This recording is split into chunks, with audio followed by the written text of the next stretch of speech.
Hi, everybody, it's Ron.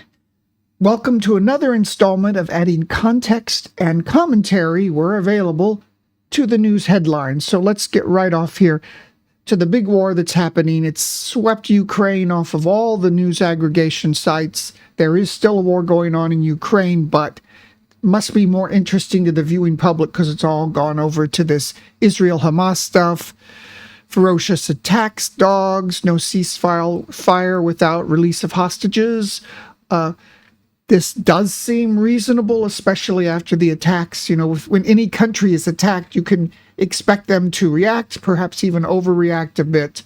But, you know, we have the complicating factor in the West in that for the first time, we have a lot of people who are protesting against Israel, which was a little unusual, especially in the United States, because we've had these wars for decades and decades. No one expected things to go well in that region, but usually there was support for Israel's actions in the West. And now even politically, some of Congress people in the U.S. Congress oppose Biden's support of Israel. How Cyberforce hacked the secrets of the Israeli army. You know, I just wonder why mission critical information is kept online. For one thing, you would think you would either keep it offline, create a system that is separate from the internet, you know, a separate system that cannot be accessed through the internet. I assume that is very much what the U.S. does. I know that's what they do. Anybody who's smart does it. But, you know, around the world, we see everybody storing things in the cloud, storing things in a way where if somebody finds the back door, you know, there's logins that people can use from their home. It just seems strange to me that people have gone to this cloud so much. I don't get it. You know, the cloud means you're storing it online, which means it's vulnerable. So, the top terror brass live outside Gaza. Number of American troops injured in drone attacks. I mentioned this before, but it's just worth, understanding the context here. And the context is the fear that there could be a wider war, that this would not be an isolated thing between Hamas and Gaza and Israel, that you could bring Hezbollah in because Iran is pulling the strings, and Iran missiles through their groups coming and hitting U.S. troops and bases in Iraq and Syria. And why wouldn't they? Because the West now seems distracted, like maybe they don't want a war. They're already participating in trying to fund the situation with Russia and Ukraine. You know, China sees this as well, and this is why the increased activity in China in the South China Seas, saber rattling against Taiwan. This is the time to make a move while the U.S. seems overstretched, perhaps. And as I mentioned before, you see the public opinion back home in the United States is very much opposed to supporting Israel, supporting another war, and also maybe sending more billions and billions of dollars overseas for these situations.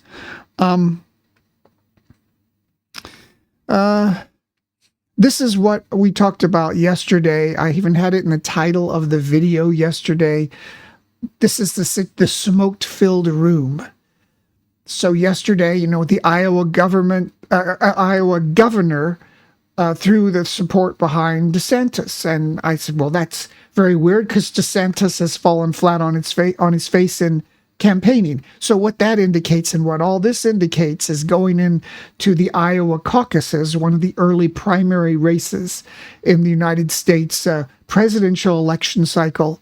It indicates that in the smoke-filled rooms, that is, the rooms behind the scenes, the power brokers are saying, we can beat Biden, but Trump is a liability. Too many crazy unforced errors, all these legal issues.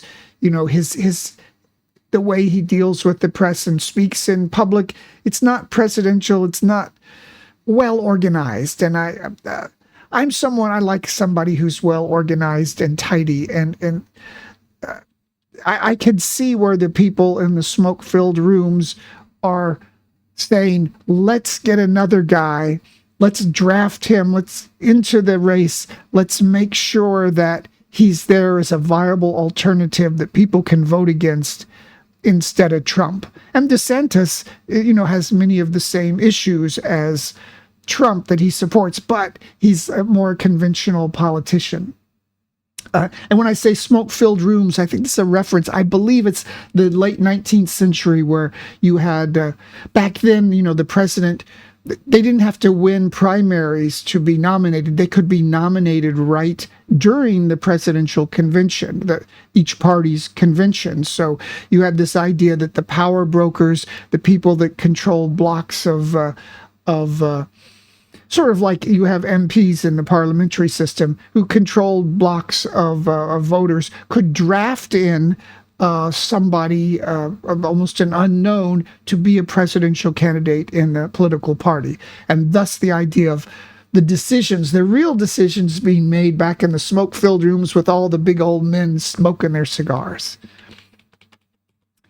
Dems worrying, Biden ignoring political warning signs. This is the other side of the equation.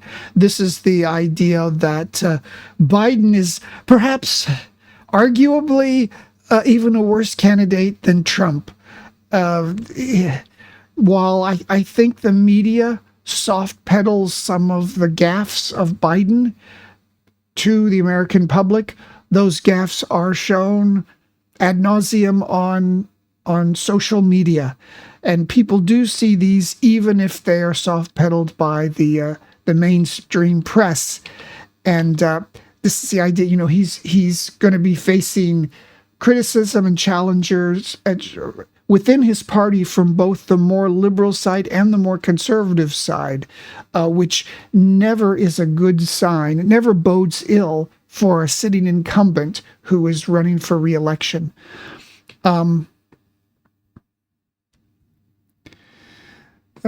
Rogan ditched Spotify, heads to X. Yeah, I did see this before, and his show drawing estimated 11 million listeners per episode. That's somewhat more than my show, so I thought it would be wonderful to have that. I'm lucky to get 11, much less add 6 more zeros on there, but who knows? Trump temper tantrum on witness stand, etc., etc. This is a phony billionaire rabbi, gets 8.5 years. It's quite amazing. I just, some of this, you watch movies or television shows about people running scams, and you think, wonder if I could do that. But you know how much nerve it would take to go and lie to people's faces, right to their faces about this kind of stuff, defraud people out of millions of dollars, and when they ask about it, go back and say, you have all your excuses lined up. I don't know what kind of a person can do that. Barbara Streisand, whatever. This is an issue that's more and more, all of this, adding diversity by any means necessary to your staff.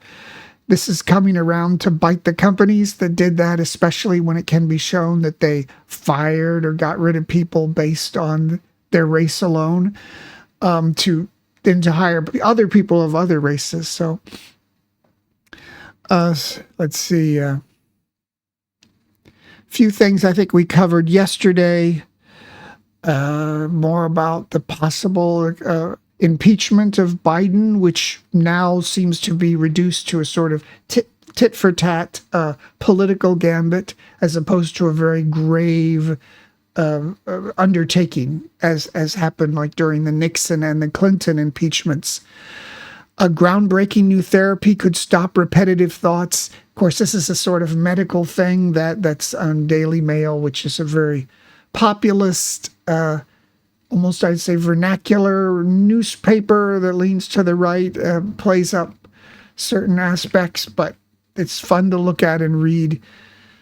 They don't exactly say what they're doing. I believe I scanned through this. It's some sort of therapy or consultation, but I this calls out to me because I think things over and over. And there's a spectrum of this where you're worried and you're waking up in the middle of the night with your stomach gurgling, and some of that is good because it presses you. Sometimes there's another mind in your mind and it's telling you things you need to know, like you're wasting your life in this dead end job. You need to move on. You're smarter than all these other people. Take a chance.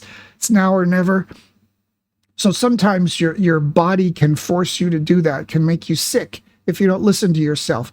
But that can go overboard and result in these ideas and thoughts just repeating over and over in your mind until it's driving you crazy. So I guess it's all this stuff about living in the now. I don't know. Nobody's got a pill for it yet that's effective. So I'm waiting for that.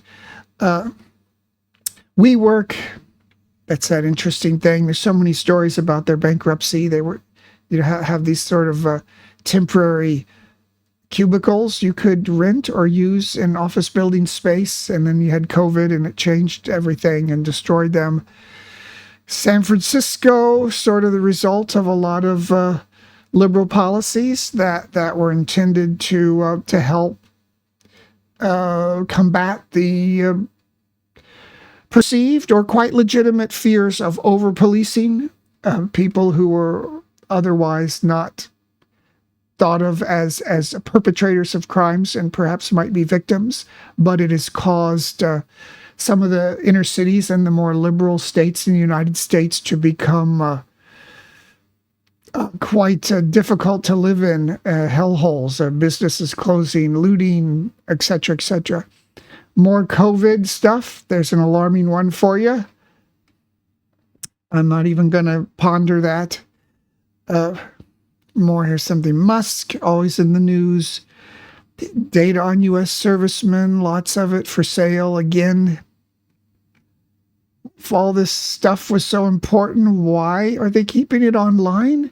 Where somebody in, like, it's usually some Eastern European country is accessing it through a VPN.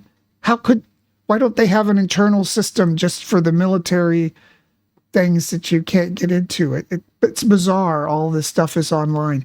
And it's going to take a major meltdown where somebody is able to cripple the worldwide net or the system or something and expose everything before people get sensible again. Because I'm involved in certain companies, and everybody just rushes to these systems as quick as they appear. I think they're like cheese to a mouse for the C-level people, the CEOs, the CFOs, the COOs, who see it as solving the problems of their underlings. But I don't like putting personal data online like that. But Prince Harry, already bored of him. Teens got therapy, they got worse. I don't care about teens anymore. I'm not since I was a teen, and now I'm new generation. I guess it proves I'm old when you think that you don't understand the new generation.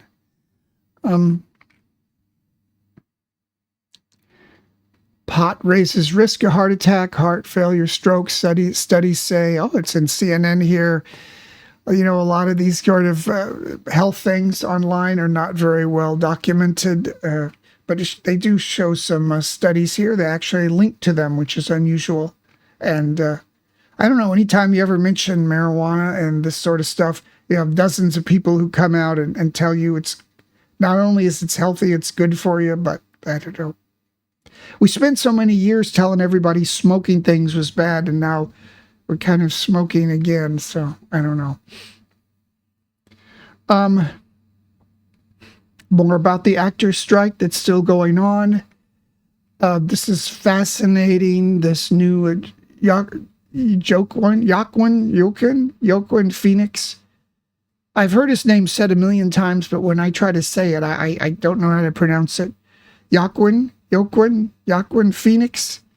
He looks fantastic in the role. The I don't know where it's not on here, but this is a fascinating. This is going to be an interesting, fascinating movie. You know, Kubrick tried to make a Napoleon film, and we got Ridley Scott. It just seems like it's something you'd be fascinated with, just even for the lead actor, because he's always fantastic in everything.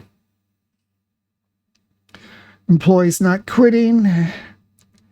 I love this. I know so many people like this who don't ever want to update, and I'm so afraid of security issues that I can't believe how people live like that. Millennials not having kids. Here's why. It's probably best that that generation goes light on having more kids. It's not really their fault they turned out the way they did, but the internet and the Gen X parents and sort of ruined that generation. Holy Grail of shipwrecks with 20 billion in treasure. Again, you know, wow.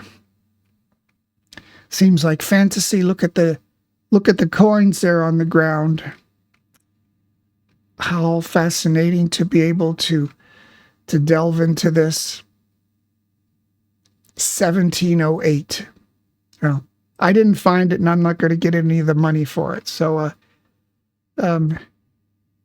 anyway, this has gotten me down to think about Joe Rogan's 11 million subscribers and my 11 viewers on a typical stream here. But I'm working forward, and I think what I'm doing with adding context and commentary, sometimes it is useful as opposed to just the bland and boring headlines we have. And we are in interesting times. So this is my book. It's a novel called There Are Still Unknown Places.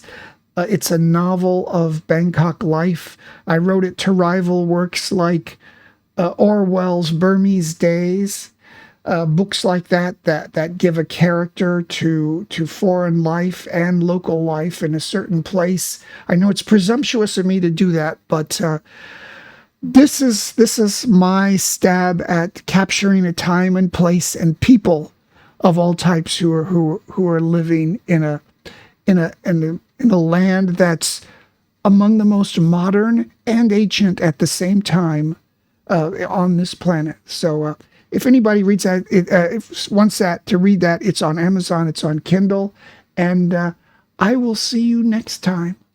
Bye-bye.